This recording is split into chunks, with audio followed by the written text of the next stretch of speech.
1 year ago, 6% of consumers were using AI to research products before buying. Now it's up to over 45%. In the same time, I feel like most of the e-commerce leaders I'm working with went from this is interesting to I should probably actually do something with agentic AI, but still haven't actually started. And this episode's for that person. So I want you to be able to learn how to use agentic AI to help you do your work as an e-commerce leader. So a year ago, I was in that same spot a lot of y'all are in.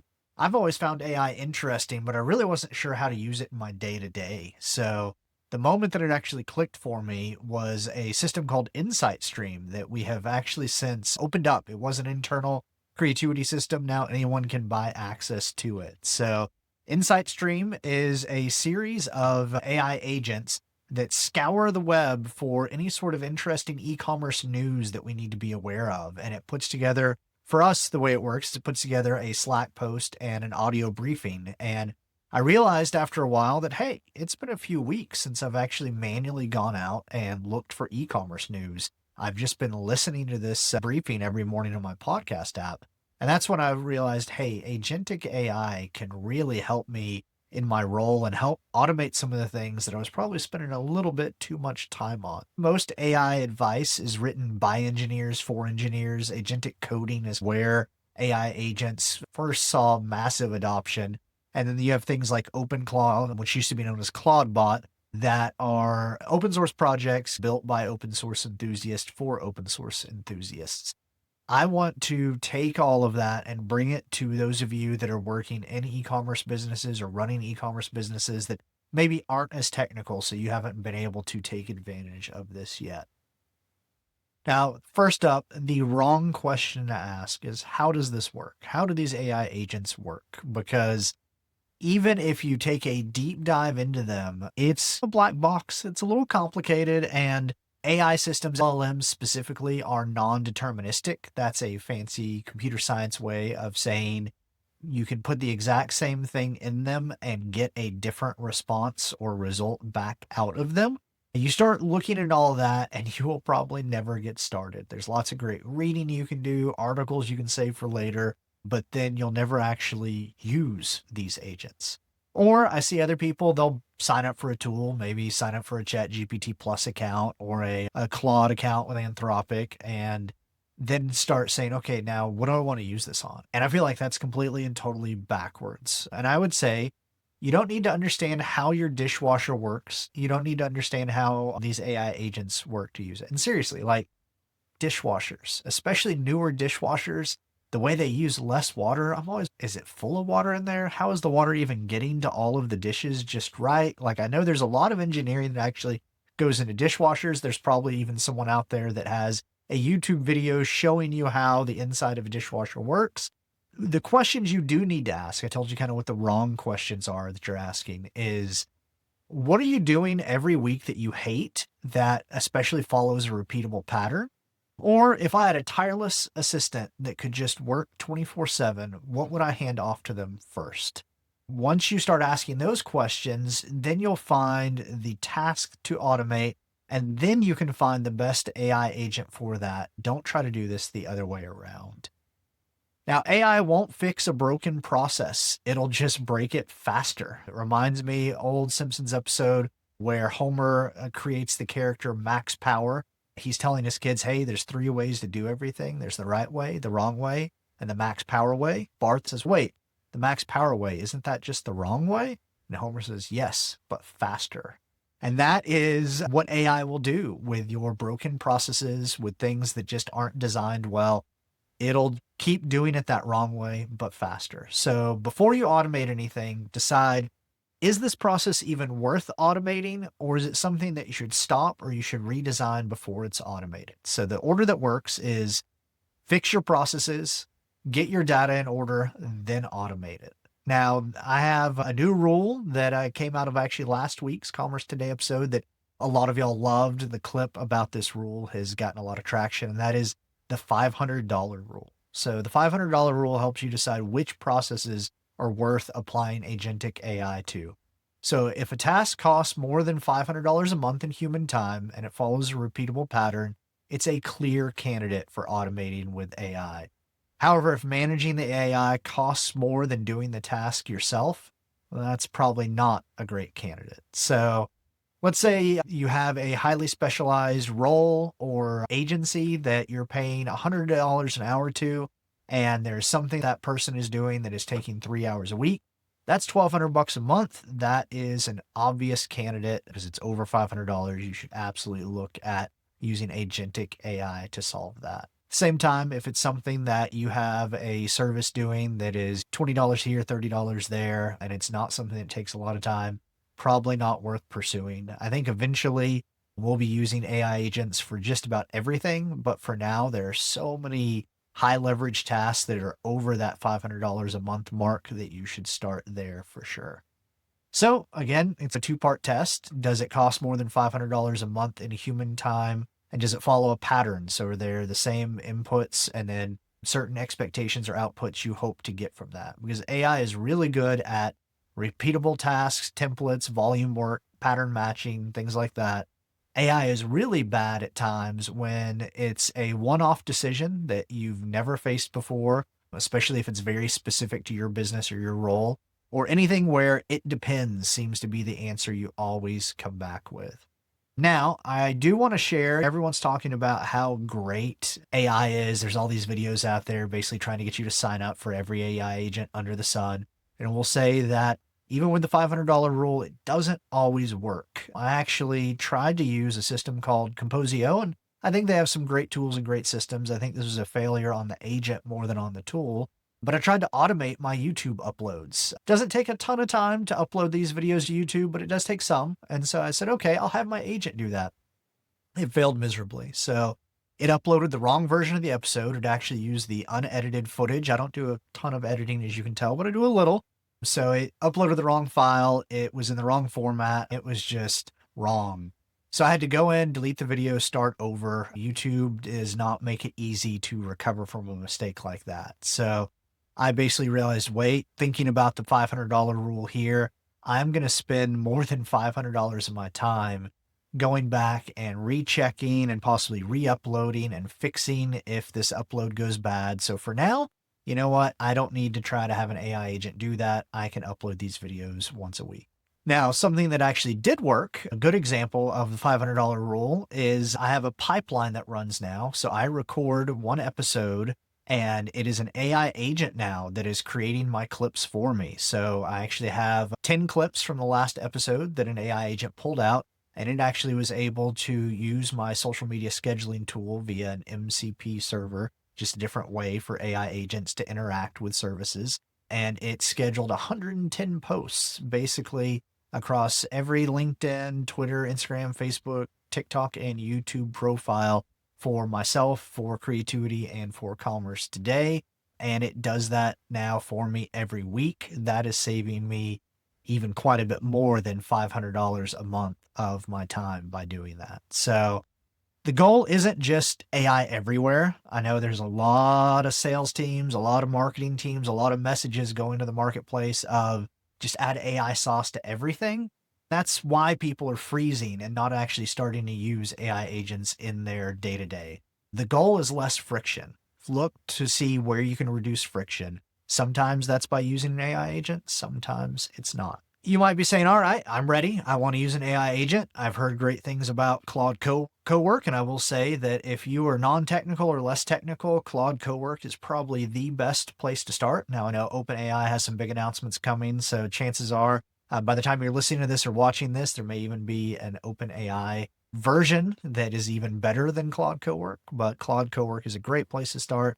If you're a little more technical, definitely look at OpenClaw. It's an incredibly powerful AI agent, and if you use local models, if you have a computer fast enough for that or strong enough for that, you can actually use OpenClaw completely free, a little bit cheaper than Claude Cowork, but once you have that tool, though, what do you do with it? So there are 3 on-ramps, 3 things that I feel like are the best areas to start in for using AI agents to help you in your e-commerce role. First one, simplest one, already talked about this one, content repurposing. So you record content once and AI turns it into posts, clips, summaries, show notes for every platform. Literally doing that right now, recording this episode, and then I'm going to hand it over to my AI agent.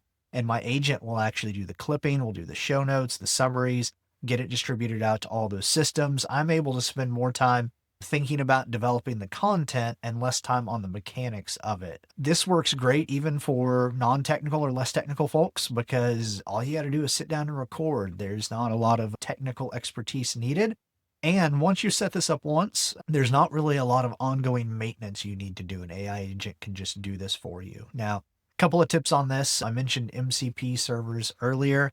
Definitely look for a social media scheduling platform that has a good MCP server. I'm using Metricool just because the AI agents are able to work with it. So also where you can build in feedback loops. So one of the things I have my agents do is they actually monitor our Google Analytics, they monitor our social media stats, they look to see how the content's performing, and they actually use that then the next time they're going to make more clips. So a lot of y'all comment on a clip or like it or otherwise react to it.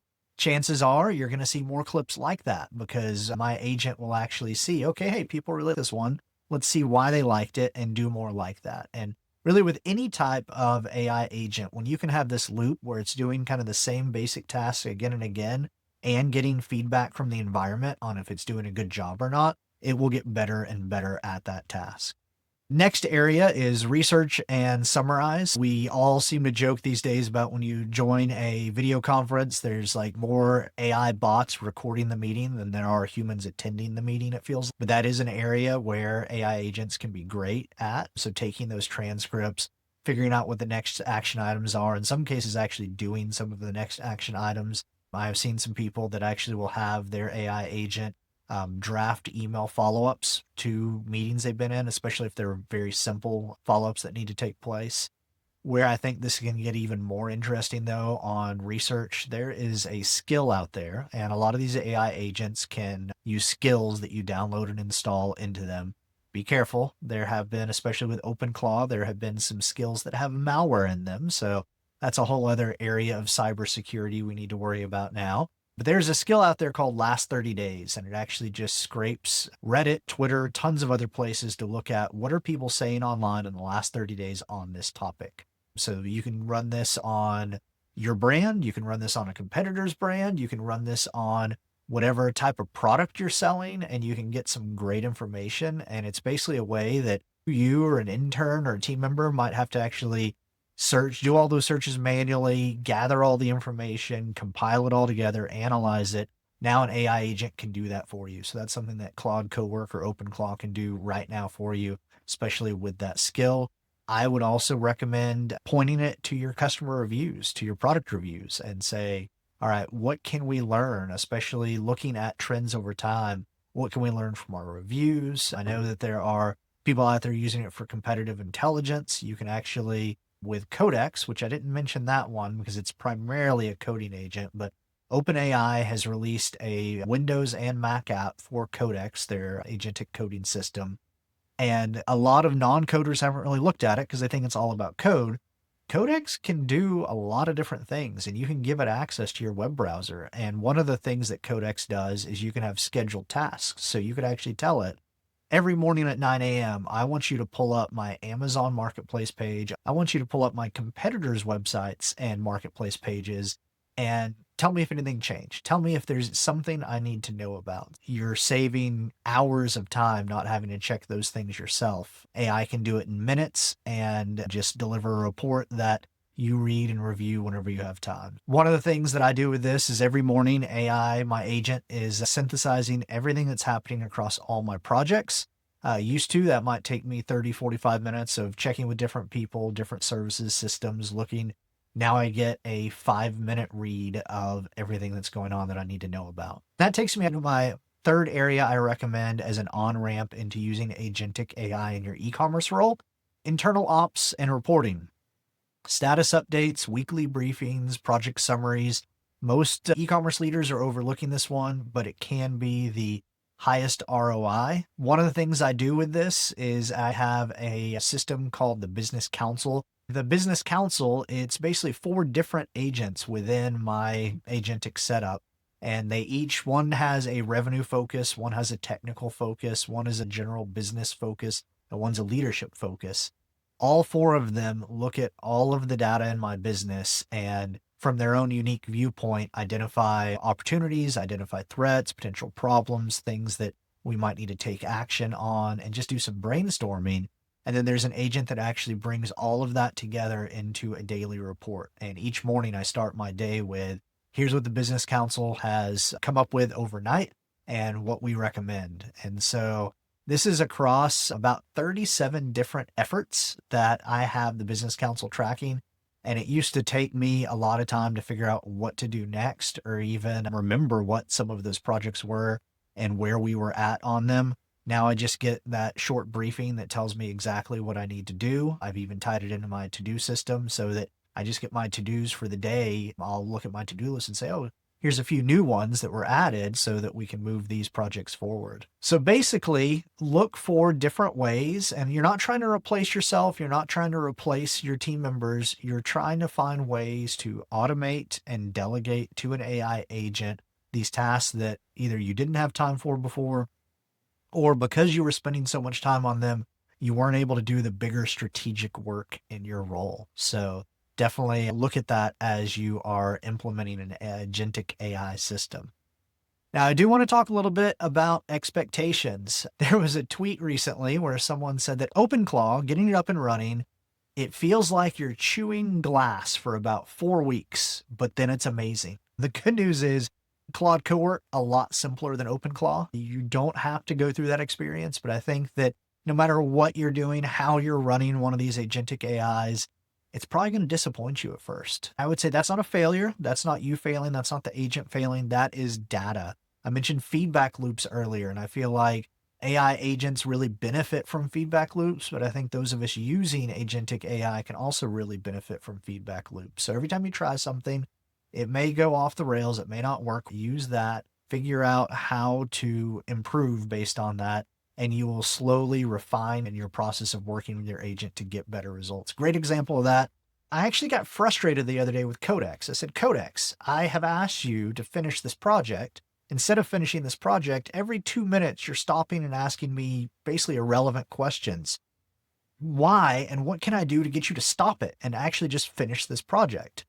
I was mainly just venting, but Codex actually came back and said, here's the prompt you should give me if you want me to finish this project. And I tried that prompt and it worked perfectly. And I've now saved that prompt so that whenever I have a project like that in the future, I can just drop that in. So again, first attempt may disappoint you. Second experiment, it'll probably get better.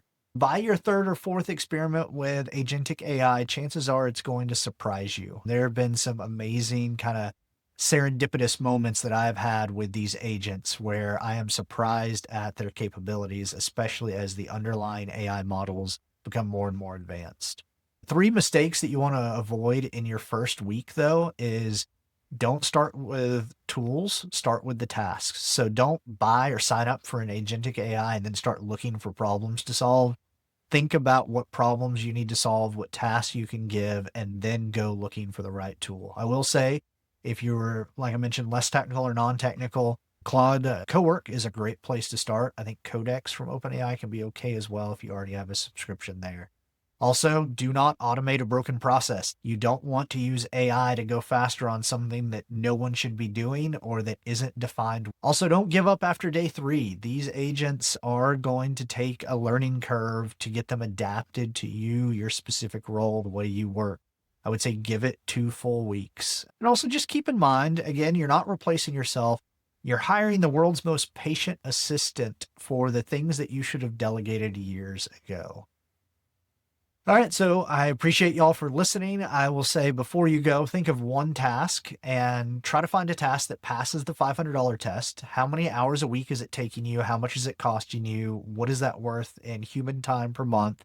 And does it follow a pattern? And if so, go out there and find an agentic AI, something like OpenClaw or Claude Cowork, and give it that task and see how it does. And try it for 2 weeks. Again, may take some experimentation to get there, but definitely give it a shot. If you don't know where to start, if you're like, wow, I have no idea where to start, look for content repurposing, like I talked about earlier, or for something that's basically a weekly summary or a report of information. That can be great places to start with these agentic AI. Next week's episode is going to get a little bit harder, a little bit more challenging, more difficult to talk about. And basically that is, what does this mean for your team? Are AI agents going to be replacing e-commerce jobs? My take is a little more nuanced than a lot of y'all would probably expect, but definitely think on that and stay tuned for the next episode of Commerce Today, where we will talk through that. Please subscribe, leave a review, leave a comment, give me some feedback on this episode, and find me on LinkedIn. My name is Joshua Warren. I'm the CEO of Creativity and your host here on Commerce Today. Would love to connect with you. Drop me a DM. Let me know what you found most interesting about this episode, or if you need any help with applying agentic AI to your e-commerce role. Thanks for watching, and I'll see you on the next episode.